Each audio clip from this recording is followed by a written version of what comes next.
C'est l'heure du journal sur la télévision panafricaine. Mesdames, Messieurs, bienvenue. À la une de cette édition du journal, les affrontements entre les rebelles de l'AFC M23 et les combattants Wazalendo se poursuivent dans les groupements Tongo, territoire de Rutshuru.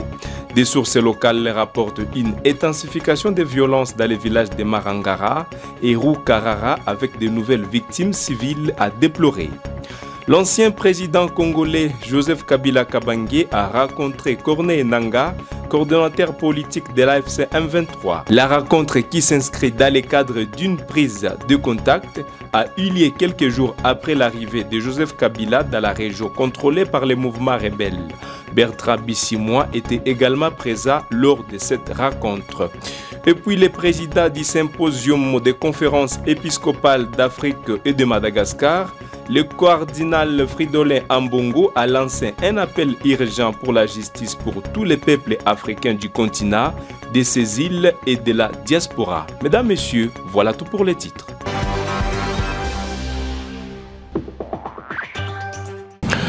C'est un honneur de vous retrouver cet après-midi sur la télévision panafricaine, afin de vous mettre au parfum de l'actualité. Ouvrons ce journal dans l'est de la République démocratique du Congo, où les affrontements entre les rebelles de l'AFC M23 et les combattants Wazalendo se poursuivent dans les groupements de Tongo, territoire de Rutshuru, province du Nord Kivu.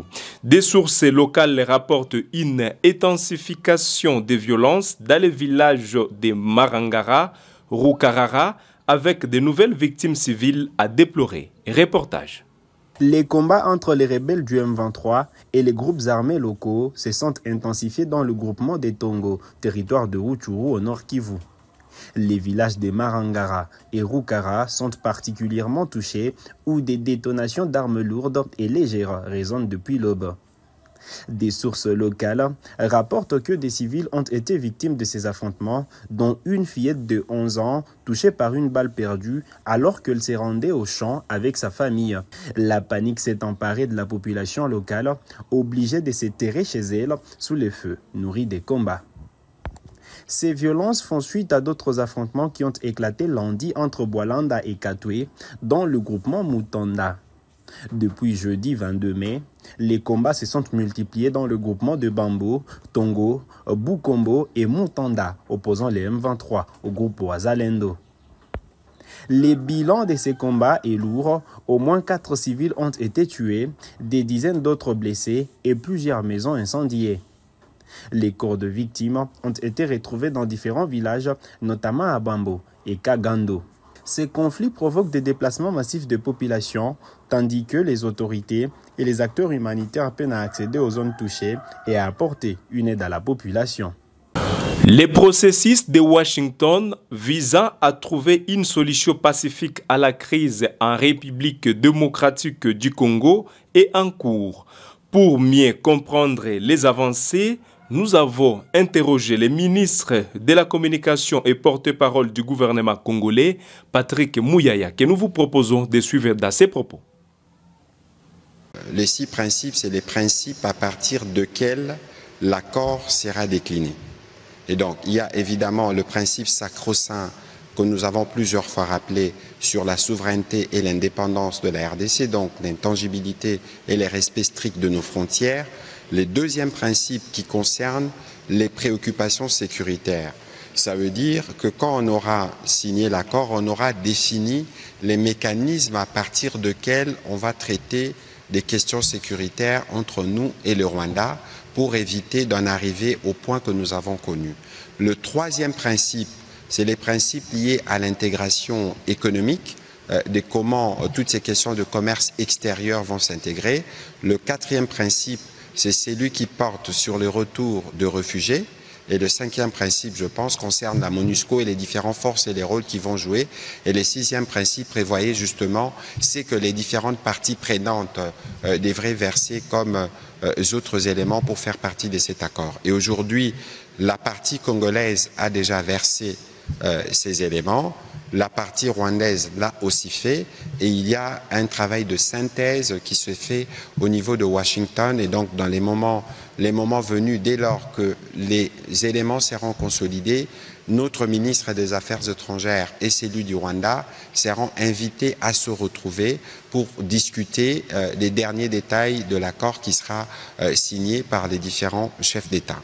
Et parallèlement à cela, évidemment, il y a des discussions qui portent notamment sur le deal minier avec les Américains, qui portent pas seulement sur la question de l'Est, mais sur le cadre de la collaboration qu'il y aura entre nous, République démocratique du Congo et les États-Unis d'Amérique à travers leurs différentes entreprises pour les opportunités que nous avons. Mais dans la discussion dans l'accord qui concerne l'intégration économique, c'est une question sur laquelle mon collègue va revenir abondamment, mais c'est une partie qui est intéressante parce que l'économie dont on parle, les développements de produits dont on parle concernent d'abord la République démocratique du Congo. Ici, j'ai eu l'impression que pour certains qui n'ont pas lu la déclaration de principe, on pensait que nous étions dans une discussion où nous voulons brader nos mini-lés hors de question. C'est d'abord pour nous. Ensuite, on parle d'intégration économique. Ce n'est pas seulement les pays limitrophes, c'est aussi la COMESA, c'est aussi les pays de l'EAC, c'est les pays de la CEAC, tous les pays qui environnent la République démocratique du Congo. Et donc, de ce point de vue, les principes ou les lignes rouges qui nous concernent ont été clairement définis, à la fois sur l'indépendance, l'intégrité territoriale, à la fois sur notre souveraineté, sur les ressources. Et les conditions, si vous voulez, la condition sine qua non qui permettra l'intégration économique, on a beaucoup insisté sur la paix que le président de la République a dit vouloir définitive et durable. Voilà plus ou moins l'état de la question aujourd'hui. Toujours en diplomatie, la République démocratique du Congo lance officiellement son nouveau passeport, un document de voyage sécurisé répondant aux standards internationaux. Cette initiative annoncée par le gouvernement congolais s'inscrit dans le cadre de la digitalisation des services consulaires prévus dans les programmes d'action 2024-2028. La République démocratique du Congo franchit une étape importante dans la modernisation de ses documents de voyage. Un nouveau passeport biométrique répondant aux normes internationales et doté de technologies de pointe pour lutter contre la fraude est désormais disponible. Ce nouveau passeport s'inscrit dans la volonté de notre pays de garantir la libre circulation de nos citoyens tout en assurant la sécurité maximale de leurs données personnelles, a déclaré la ministre des Affaires étrangères, Thérèse Kaikwamba. Ces passeports intègrent des éléments de sécurité avancés, notamment une micropuce RFID sans contact pour une identification rapide et fiable, une page de données en polycarbonate plus résistante à la falsification, des hologrammes et des filigrammes rendant la contrefaçon plus difficile. Les nouveaux passeports passent également de 32 à 38 pages, offrant plus d'espace pour des visas et autres documents. Le gouvernement assure que le détenteur de l'ancien passeport pourra continuer à l'utiliser jusqu'à sa date d'expiration. Le prix du nouveau passeport a été fixé à 75 $ américains, conformément à l'engagement du président de la République de faciliter l'accès à ces documents pour tous les Congolais. Cette décision s'inscrit dans une vision de justice sociale et d'efficacité administrative visant à rapprocher l'état de besoin de ses citoyens. Après une longue période de collaboration avec Semlex, la République démocratique du Congo a choisi l'entreprise allemande Dermalog pour la production de ces passeports. Ces nouveaux partenariats marquent le début d'une nouvelle ère pour la production des documents de voyage en RDC avec l'assurance d'une qualité et d'une sécurité accrue. Ce mardi soir, une délégation de parlementaires francophones conduite par le président de l'Assemblée parlementaire de la francophonie, Hilario Etong, a rencontré le chef de l'État congolais Félix Tshisekedi à la Cité de l'Union africaine. L'objectif de cette mission de bons offices et de contribuer à la restauration de la paix en République démocratique du Congo. Les élus ont échangé pendant plus d'une heure avec le président Tshisekedi sur les solutions possibles à la crise sécuritaire qui frappe l'est du pays.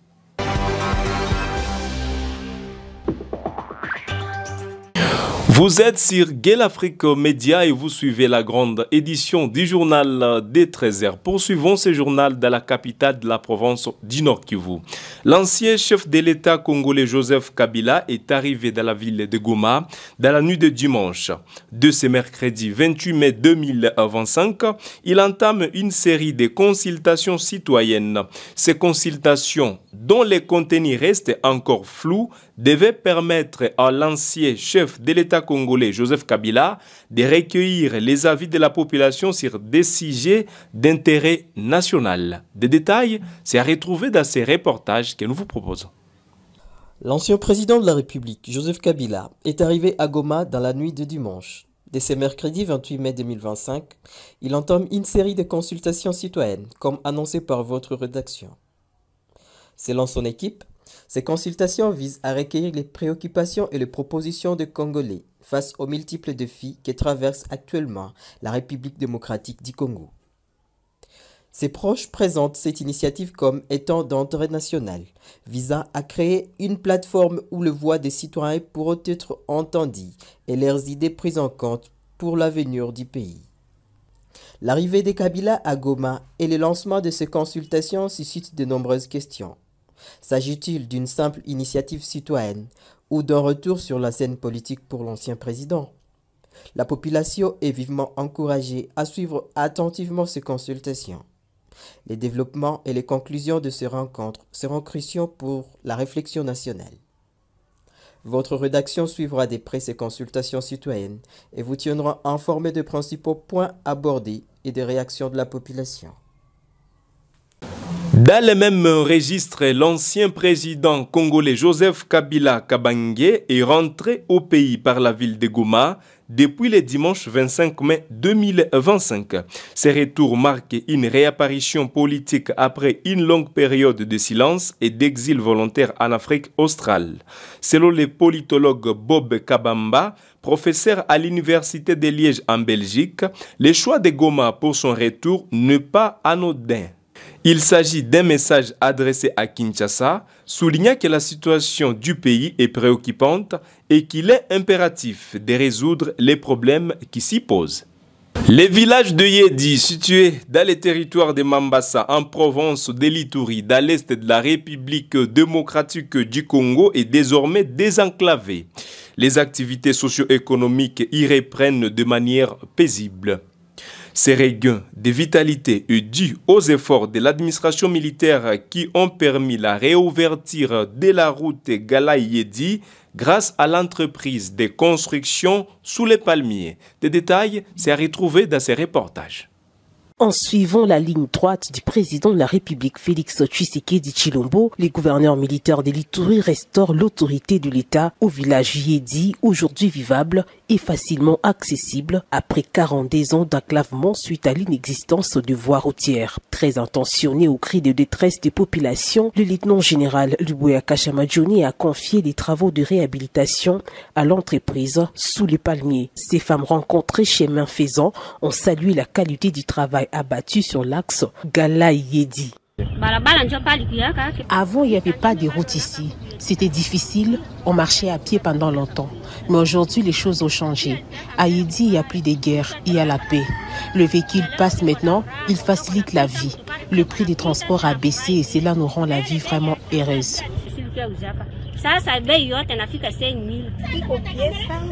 Ici, la vie est devenue facile. Nous ne souffrons plus comme avant. Nous vivons dans la paix. Nous remercions tous ceux qui ont contribué à la réalisation de ces travaux. Et un grand merci aussi au gouverneur pour ses efforts pour maintenir la paix. Au-delà du pâturage qui s'effectue normalement dans cette partie du territoire de Mambasa, les activités socio-économiques au centre commercial de Yedi se déroulent même jusqu'au dimanche suite à la stabilité de la situation sécuritaire. C'est vrai, avant il n'y avait pas de route. Mais aujourd'hui, grâce à cette route, le transport est devenu plus simple. Les produits arrivent facilement et les prix ont baissé. Merci beaucoup à tous et un remerciement particulier au boss Atandeli. Disons-le, la réhabilitation des différentes routes d'intérêt provincial et national en Ituri sous les financements de l'administration militaire permet d'assurer la cohésion sociale entre différentes communautés à travers les échanges commerciaux qui se font jour et nuit. L'autre paire de manches, c'est la réduction du délai d'intervention de forces de l'ordre en cette période de l'état de siège. Après une période d'absence, le chanteur congolais Olivier Chema fait son grand retour sur la scène musicale avec un titre poignant, Tujenge, qui signifie construisons. Dans ce nouveau morceau, l'artiste congolais appelle à la paix, à la cohabitation harmonieuse et l'unité nationale. Un message fort et nécessaire en ces temps difficiles. Le chanteur congolais Olivier Chema est dans ses propos, recueillis pour vous par votre rédaction.